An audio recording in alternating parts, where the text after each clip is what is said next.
예, 시청자 여러분 안녕하십니까. 안녕하세요. 마음 공부하는 소울닥터 김석범 원장님 나오셨습니다. 네, 안녕하세요. 예, 김 원장님. 네. 지금 우리가 이 녹화를 28일 지금 이 시간에 오후 3시 17분에 하고 있습니다. 네. 아마 뭐 오늘 저녁에 제가 봤을 때 점심 먹고 오찬하고 마지막에 발표문 지금 가다듬고 있다고 봐요. 시간이 조금 걸릴 거라 봅니다. 왜? 합의를 안 하고 회담을 했으니까. 그렇죠. 둘이서 이야기한 걸 갖고 또 밑에서 받아 적어서 고쳐야 될 거니까요. 네. 그래서 한 뭐 5시, 6시 정도 되면 미북 회담 결과가 나오지 않겠나. 이렇게 보는데 이 녹화하는 시간은 현재 3시 17분입니다. 자, 원장님이 주역을 좀 공부하셨다고 말씀을 하셨지 않습니까? 원장님 성격으로 봐서 또 이것도 한번 주역에 넣어갖고 이렇게 이제 이게 너무 국가의 중대사라서 어제 그 오후에 제가 한번 괴를 한번 뽑아봤습니다. 뽑았는데 이제 이게 이제 괴를 뽑는 사람의 마음 상태도 중요하고 그다음에 그거를 어떻게 해석하느냐 하는 것도 그 점이 맞느냐 안 맞느냐 굉장히 중요한 변수로 작용하기 때문에 제가 저 나름대로 한번 해석을 해보았습니다. 뽑힌 괴는 화풍정 상효가 뽑혔는데 그 화풍정 상효라는 그 부분을 읽어보면 소태 양쪽 귀가 있지 않습니까? 거기 귀에 구슬을 다니까 구슬을 달면서 강유를 조절한다라는 괴사가 나오거든요. 그러니까 강하고 부드러움, 서로 협상하는 과정에서 끌고 당기는 모습을 표현한 거죠. 그리고 화풍정은 음식을 만드는 모습이거든요. 괴사의 상을 보면 화풍정이라는 것 자체가 불로 그 음식을 만드는 건데, 그러니까 지금 회담에서 만찬도 하고 서로 끌고 당기게 하는 회담 과정의 모습을 묘사하는 걸로 느껴집니다. 그리고 이제 이 본계의 배합계를 보면 수뢰준 상효가 나왔거든요. 근데 여기에 그 효사에는 말에 올랐다가 피눈물을 흘리며 내린다. 이 내용을 어떻게 해석할 수 있냐면 지나치게 그 자기 주장을 강조해서 시간을 끌면서 회담이 어렵게 진행되는 모습을 표현하는 걸로 볼 수 있고요. 그다음에 김정은의 입장은 도전궤는 택화역 초효가 나오는데, 김정은의 입장을 보는 택화역 초효는 그 효사가 소가죽처럼 질기게 고집한다.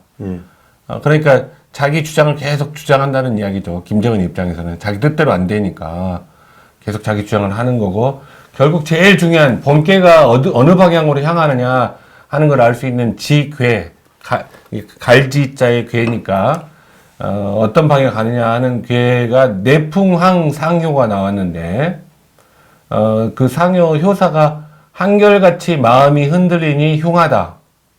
그러니까 계속 합의를 해도 그거를 지킬지 말지, 합의하는 과정에서도 그렇고 계속 마음이 흔들리는 모습을 보여주거든요. 그래서 북한이 합의를 하더라도 결국 그 합의를 안 지키는 쪽으로 갈 가능성이 높다라고 저는 해석을 했습니다.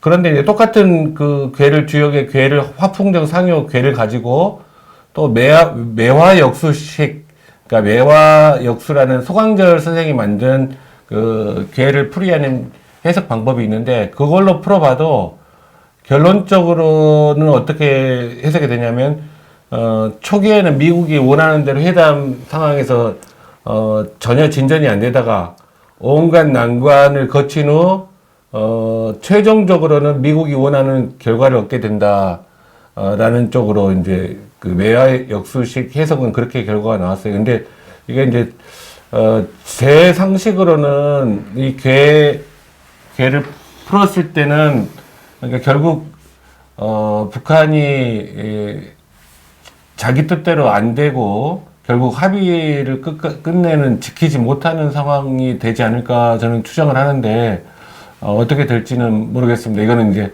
재미삼아 시청자분들께서 재미삼아 생각해 봐 주시기 부탁드리겠습니다. 예, 지금 3시 22분에 이제 예측이 끝났는데요. 네. 제가 이제 원장님이 예측을 하시는 동안에 속보가 하나 떴습니다.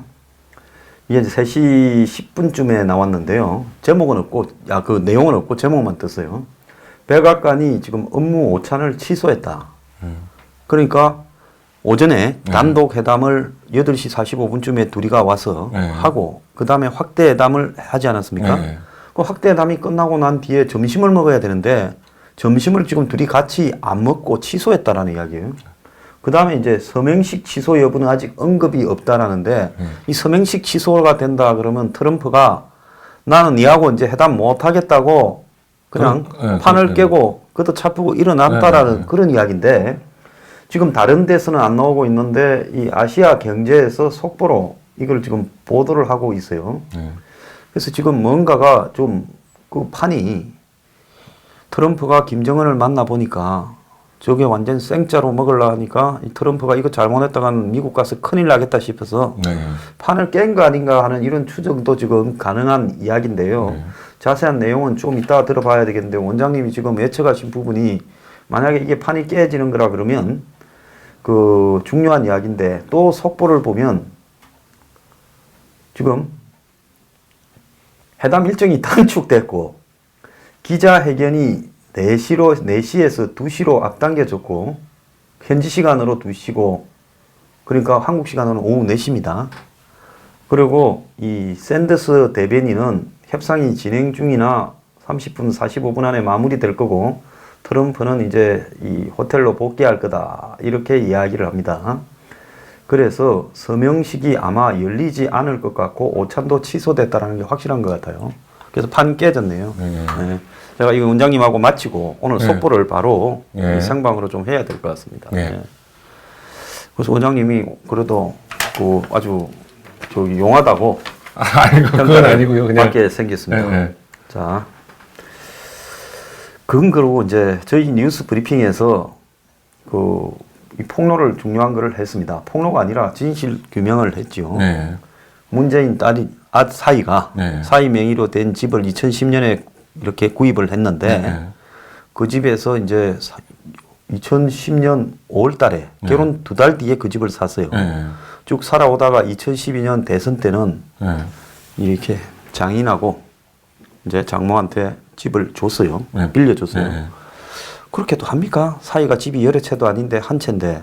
근데 보통 서울 살던 사람들이 너네들은 양산에 우리 집에 가서 집 좀 청소하고 있으라. 너 집은 내가 좀 살겠다. 내가 대선 나가니까 서울에 집이 있어야 되는데 큰 집에 살면 그것도 욕 듣고 하니까 거기 가서 좀.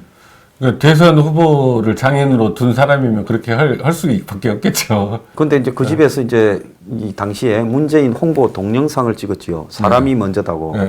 문재인이 이렇게 누워가지고 이제 있는 그 소파 동영상을 찍었는데 그 누울 수 있는 의자가 뭐 암체어라고 해가지고 독일에 무슨 800만 원짜리인가 해가 그래서 그걸 무슨 중고를 샀니 무슨 뭐 나중에 기증을 받았니 기증을 받았니 또 뭐야 그 모델 하우스에서 뭐 어떻게 했니 이래가 시끄러웠잖아요. 어쨌든 그 집에 아군이 붙었는가 떨어졌어요. 100만 표 차로. 막판에는 되는 줄 알았는데. 그랬죠. 그래가지고 이제 그 집에 떨어지고 살다가 2015년 12월 17일 날 홍원동 빌라를 계약했어요. 그래가지고 홍원동으로 간 거예요.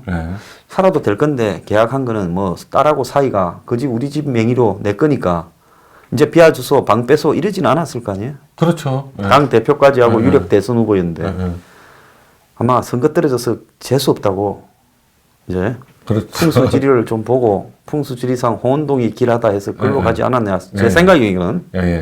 이런 거 갖고 시비 걸지만 내 생각은 이렇게 할 수 있으니까. 그랬는데 문제는 그 집이 2015년 2월 5일 날 차압이 됐어요. 의보공단에 의해. 그러니까 의료로 체납했다 말 아니겠습니까? 그렇죠. 보험료를 안 가로회가 양산지사예요. 그러니까 뭔가 하면 그 집 주인인 사이가 양산에 내려가서 사는데 주소는 옮겼겠지.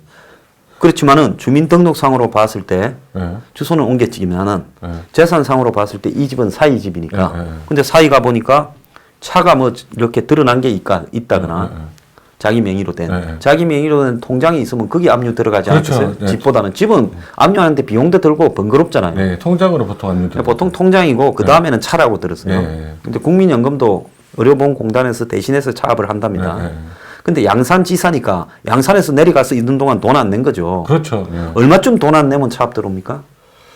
한 석 달 이상은 안 내야 되지 않나요? 석 달 이상 안 내면 그냥 경고 들어오고 독촉장 오지요. 한 1년은 안 냈을 거라 보거든요. 네, 보통 한 100만 원 이상 되면 차압이 되더라고요. 네, 압류나. 네, 네.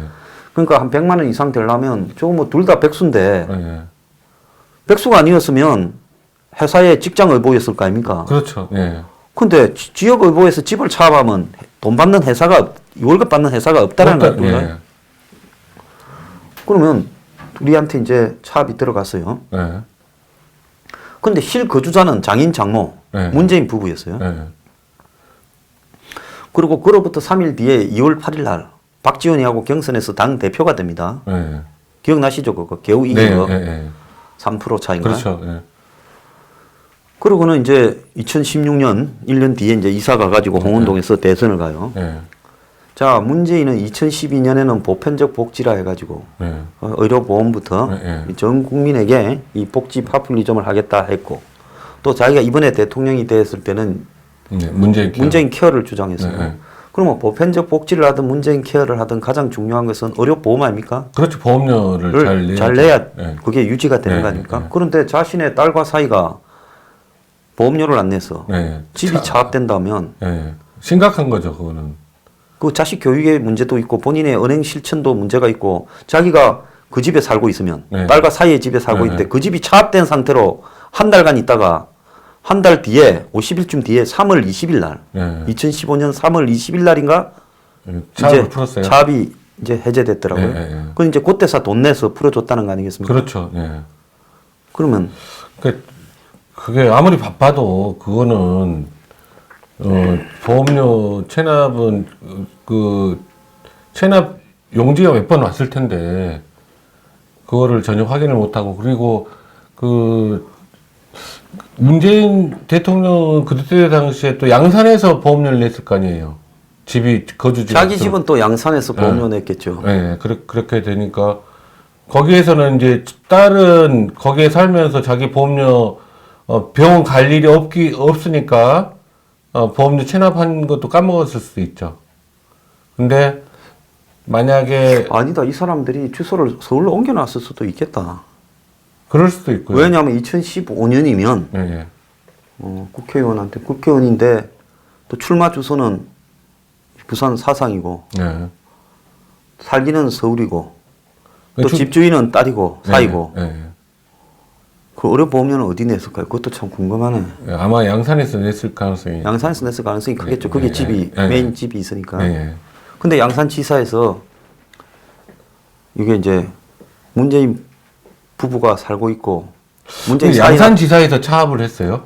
그러니까 의료보험공단에서 차압했는데 네, 네. 거기에 등기해 보니까 가로 해가지고 양산지사 그러니까 양산지사에서 차압을 했다면 주소지를 그 딸하고 예. 사이의 주소지가 양산으로 옮긴 거네요. 보니까. 그러니까 옮긴 거지요. 옮긴 다음에 돈을 안 낸 거죠. 옮긴 건 돈을 안 내니까 네, 네. 이제 재산을 찾았겠지. 그렇죠. 네, 그렇게 재산 했겠네요. 추적으로. 네, 그러니까 재산을 찾으니까 등기소 같은 데에서 재산 찾았지 않겠습니까? 네, 그렇죠. 그러니까 여기 서울에 집이 있네. 그러니까 구기동에. 그렇게 안 좋은 거죠. 그럼 이거 압류 붙여버리라. 네, 네. 근데 보통 압류 붙이기 전에 그 의사분이시니까 잘 아실 거 아니에요. 의료보험 안 내서 그건- 압류 붙일 때는 독촉장도 여러 번 가고 또 압류도 통보도 가고 그래가지고 압류 붙이지 어느 날 갑자기 그냥 안 냈다고 압류 붙이지는 않을 거 아닙니까? 그럴 것 같은데 저는 이제 제가 당해본 적이 없어서 근데 그 보통 환자분들이 의료보험료를 연체를 해가지고 병원에 왔는데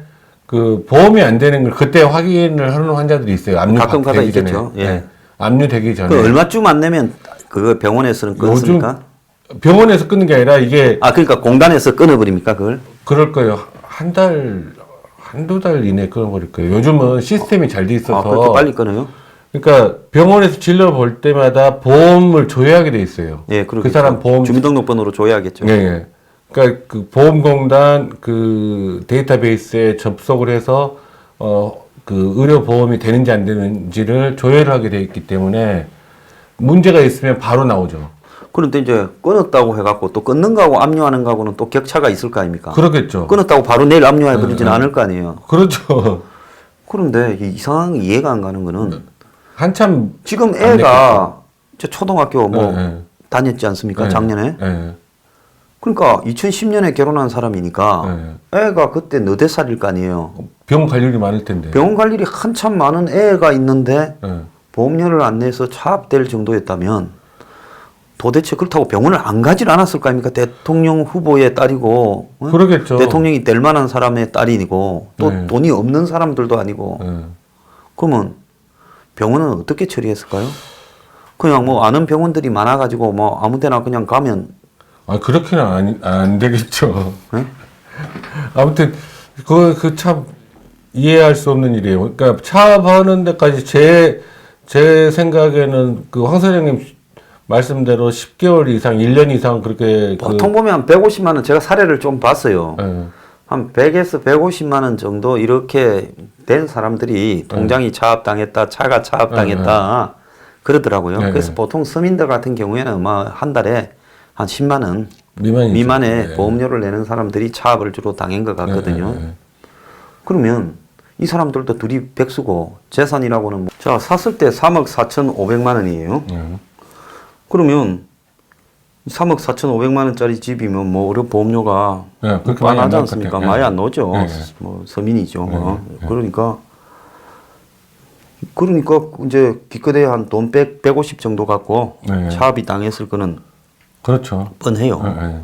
근데 이해가 안 가는 거는 문재인 이 재산이 대통령 될 때 118억이거든요. 아 그래요? 네. 알려진 게. 네. 보통 정치인이 알려진 것보다는 훨씬 많지 않습니까? 그러겠죠. 그건 공시지 가고 뭐 이래 갖고 이 특히 현금이나 예금 이런 거 말고는 그렇죠. 네. 부동산은 더 훨씬 낮잖아요. 훨씬 낮게 평가가 되죠. 그 문재인의 뭐 그 저 양산 집의 가치가 뭐 한 8억 부동산 뭐 8억 정도면 제가 그 집 사겠습니다. 어디 빚을 내서라도. 예, 예. 예, 예. 그러니까 훨씬 낮게 평가되지 않겠습니까? 네, 그렇죠. 그러면 결국은 돈이 없는 것도 아니고. 그러니까 그리고 요즘 한국 같은 현실에 결혼하자마자 2달 뒤에 네. 이 사람 둘이서 뭐 버려서 산 것 같지도 않는데 자관 집도 있고 예, 예. 아주 성공적인 출발을 하는 젊은이들 아닙니까? 네, 네. 그런데 의료보험료를 안 냈다. 집이 차압된다. 그러니까 좀 상식적이 아니에요. 이건 보통 두 가지죠. 하나는 뭐 내야 될 거는 무조건 안 내는 좀 예, 예. 더러운 근성을 가진 사람들이 예, 있고 예. 아니면 이런 일에는 아예 둔감할 만큼 신경을 안 쓰는 그렇죠. 실질적으로 생활은 초상류층으로 하기 때문에 예. 이런 일에 둔감해서 그렇구나. 근데 이제 제가 차압될 정도까지는 안 밀리잖아요. 보통 밀려도. 그렇죠. 특히 이제 소아 애들이 아이를 돌보고 있으면 아이가 아프면 병원에 가면 분명히 그거를 보험이 안 되는 걸 알게 될 텐데 어떻게 그렇게 차압이 될 때까지 버티고 있었는지 참 이해가 안 갑니다. 그래서 보통 집이 압류된다라는 거는 갈 때까지 가가 네, 마지막에. 온 사방에 빚 천지고 네. 뭐 꼭 의보에서 압류 안 해도 네, 네. 보통 부채로 뭐 은행에 대출을 받았다가 네. 집이 압류될 때는 갈 때까지 간 그렇죠. 마지막 단계에서 압류되잖아요. 그렇죠. 근데 자기 부모가 2012년에 대선에 나가서 될 뻔했고 네, 지금도 당 대표를 네, 하고 있을 하고 때. 또 대선을 가려고 하는데 네, 네. 그 집을 보험료를 안 내가 대통령 될 사람이 사는 집을 압류되게 했다라는 이런 사상 초유의 사태. 네, 네. 참 저도 깜짝 놀랐습니다. 그 이야기를 듣고. 예. 그러니까 어떻게 그 의료 정책, 보건 의료 정책의 굉장히 중요한 틀인 의료 보험료를 대통령 가족들이 이렇게 안 낼 수 있는지 상상할 수 없는 일이거든요. 예. 기가 찬 네. 이야기죠. 이거를 왜 다른 아직까지도 그 반대 당이었던 자유한국당은 이 내용도 모르고 있을 거 아닙니까? 한 등기부는 훨씬 먼저 확보가 있었을 건데 네. 등기부 보고도 왜 그 이야기를 안 했는지도 제가 그러니까요. 미스터리입니다. 네. 다른 이야기를 하는 거 보면 등기부를 다 보고 하는 이야기인데 그렇죠. 그런데 등기부를 다 보면 바로 그냥 나오는데 그 이야기를 왜 안 했느냐. 네. 뭐 문 대통령한테 이걸 말하면 불경이라서 안 하고 누가 그렇게 댓글을 적어놨더라고요. 네. 이 목요일 날 녹화하는 날. 예. 아이고 뭐 황장수 소장은 그 곽상도 오는 그것보다 덜한 걸 폭로해도 고발하는데 황 소장님은 큰일 났다 감옥 가는 거 아니냐. 그래서 내가 좀 웃었습니다. 이 네. 사람이 나를 걱정해서 이런 말을 하나. 안 그러면 은근히 협박하는 거 걱정하는 척하면서 협박하나 하는데 그건 네. 내가 알아서 할 거니까 그건 걱정들 하지 마시고 예. 뭐 민주주의 사회에 국민의 알 권리를 위해서 떳떳하게 말한 걸 가지고 뭐 그런 걱정은 전혀 안 합니다. 예. 좀 희한하지 않아요? 좀 깜짝 놀랐어요, 진짜. 상상할 수 없는 일이거든요. 제가 어제 이걸 등기부에서 확인하고 제가 내 눈을 의심했습니다. 예. 대통령 가족이 그렇게 의료보험료를 차압이 집이 차압이 될 정도로 오랫동안 안 내고 있었다는 거는 진짜로 깜짝 놀랄 일이죠. 깜짝 놀랄 일이죠. 예. 예. 상상 초월입니다. 예. 제가 참 기가 찬 이야기입니다. 예. 그래서 이런 그동안에 문 정권이 국민을 위해서 대한민국의 의료 시스템을 예? 이렇게 뭐 문재인 케어를 한다, 뭐 복지를 확대한다 하는데 정작 복지 확대에 재원이 될 의료 보험료를 자기 딸 부부가 안 내가지고 자기가 살고 있던 집이 차압당했다. 그렇죠. 외국 같으면 이거 어떻게 됐겠어요? 진짜로 큰 스캔들 아니겠어요? 큰 스캔들 나서 외국에서 만약에 이런 일이 벌어졌으면 그 네. 사람은 대선 후보로 가지도 못했을 거라고. 네. 박지원 씨가 만약에 그때 이걸 알았으면 대표 됐겠죠. 네. 네, 참 그렇습니다. 그 마지막으로 근데 우리들 병원에 이제 10월 24일 날 문다혜가 입원을 했고 김정숙이 면회를 갔다. 먼저 그 당시에 봤던 사람이 제보를 해왔어요. 김정숙을 목격했고 왜 김정숙이 왔냐라고 하니까 문다혜가 거기에 뭐 14층 근처에 뭐 이 VIP 병동에 뭐 입원해 있는 것 같아. 이야기를 들어서 이제 저한테 제보를 했는데 이 엄청나게 대조적이지 않습니까? 경호원들이 막 경호를 서면서 태국 가 있다는 사람이 한국에서 이 척추 전문 병원에 척추 전문 병원은 뭐 면회 올 병문안 올 정도로 하고 입원하면 며칠쯤 합니까? 기본은 며칠이죠. 그러겠죠. 시술을 받으면 며칠이고 또 뭐 이렇게 척추협착증이라든지 큰 수술하면 더 오랫동안 한 달 이상 있을 수도 있고요. 그래서 뭐 하루 이틀 왔다 가다 걸 갖고 병문안을 영부인이 오지는 않을 거 아닙니까? 그렇죠. 그리고 경호원들이 쭉 깔려 있고 막 그렇더래요. 복도하고 엘리베이터 앞에. 자, 그러면 그렇게 이 화롭게 나이가 올해 이제 37인데 척추에 뭔 이상이 올 수 있습니까? 아니, 여러 가지 그거는 이제 우리 뭐 척추 디스크가 제일 많겠죠. 그 우리들 병원이면 뭐 문 대통령하고 우리들 병원의 그 이상호 원장하고 관계는 의료계에서 다 알잖아요. 그렇죠. 노무현 대통령 때 그때 시작했어 부부가. 그리고 문 때 또 잘 나가지 않습니까? 그 병원에 가면 병원에 아예 그냥 광고들을 많이 붙여놨대요. 그런 관계에 대한. 어떤 분이 또 제보를 해가 병원에 보니까 막 붙여놨더래요. 사진이 보고. 그래서 노 정권이 끝나고 난 뒤에 이명박 정권 때 아주 작정을 하고 한번 틀었지 않습니까? 아, 그랬죠. 그래서 그 김수경 부인이 집행유예도 받고 그랬죠. 그러니까 정치 보복을 당할 만큼 가까웠다라는 거. 그렇죠. 정치 자금도 주고 무슨 대통령이 거기 가서 수술도 하고. 그래서 이제 노무현 정권 말기에 어떤 게 있었습니까? 김포 우리들 병원 그 김포 공항에 사실 공항 거기에 부지가 아니라 시설에 병원을 만들면 그거 거저먹기 아니에요. 왜? 일본이나 중국에 부유한 환자들이 그렇죠.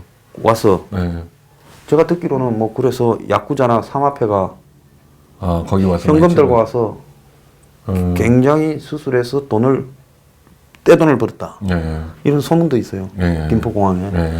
우리는 그 김포공항에 보통 사람이 가기는 먼데 그 왜 병원을 했을까 했는데 외국인들 대상으로 했네요. 사업 수완이 대단합니다. 그래서 이제 이런 거를 보면 의료를 체납해서 집이 차압당하는 것과 예. 자기하고 집안하고 아주 가까운 그 병원에 예. 병실에 이렇게 입원해서 있는 예. 그런 또 입원 대우와 예. 경원이 밖에 경호서고 극단적으로 대비되지 않습니까? 예. 극단적으로 대비됩니다. 의료를 못 내는 사람은 VIP실에 못 가죠. 우리들 병원이 예. 예? 참 전문 병원이 수가가 일반 병원보다 더 비싸거든요. 전문 병원이 비싸죠. 네, 좀 더 비싸요. 예. 그래서 우리 지금 이 사회에서 이런 문제들을 어떻게 해석해야 될 건가 참 혼돈스럽습니다. 그러니까 그 귀족들이 영국 같은 경우는 귀족들이 지켜야 될 룰들, 프랑스도 마찬가지고 그런 부분들이 먼저 솔선수범하는 부분들을 강조하는데 대통령 가족들이 이렇게 의료보험료를 안 냈다라는 거는 진짜로 그 부분에 있어서 심각하게 도덕적 해이라고 저는 판단을 하고요. 더더구나 그 문재인 케어라든지 이렇게 그 의료 공약을 많이 내걸었던 분의 자녀들이 그렇게 그 보험료를 안 냈다는 거는 진짜로 이거는 이해할 수 없는 일입니다. 집에 살고 있었으면 네. 사는 집으로도 통보가 안 왔을까요? 그게 이제 주소지가 그 사람들이 전입 신고를 어디에다 했느냐에 따라 틀리겠죠. 예. 만약 양산에다 전입 신고를 한 상태라면 양산으로 차압했다고 그 편지가 왔을 거예요. 근데 의복공단 직원들이 뭘 모르고 했을까요? 아무리 박근혜 정부 때라 하지만 모르고 그랬겠죠. 모르고요. 알았으면 압류 처분하기 전에 전화라도 했겠죠. 네. 근데 사실은 이런 기록을 남긴다라는 거는 예. 그 좀 웃기는 거 아닙니까? 그렇죠. 공직에 출마를 하실 분이고 대통령 후보까지 하셨던 분이라면 이런 공적인 자료를 평생 남는 것들에 대해서는 좀 신경을 써야 되겠죠. 네. 자, 오늘 일부 지금 문다의 의료 체납과 문재인 부부가 거주했고 그게 대통령 후보 또 야당의 대표로서 바람직한 처신이었는가 이런 부분. 네. 또 지금 이 방송을 보실 때쯤에는 결과가 나왔겠지만은 지금 이 미북 정상회담이 이제 이 주역으로서 한번 김 원장님이 풀어봤는데 지금 이 방송 끝날 때쯤에 지금 분위기가 아주 비관적인 분위기로 나오는 걸로 봐서 원장님의 주역 풀이가 맞는 것 같다라는 그런 맞았으면 좋겠습니다. 아니 거의 맞는 것 같습니다. 네. 자, 1부 마치겠습니다. 네. 감사합니다.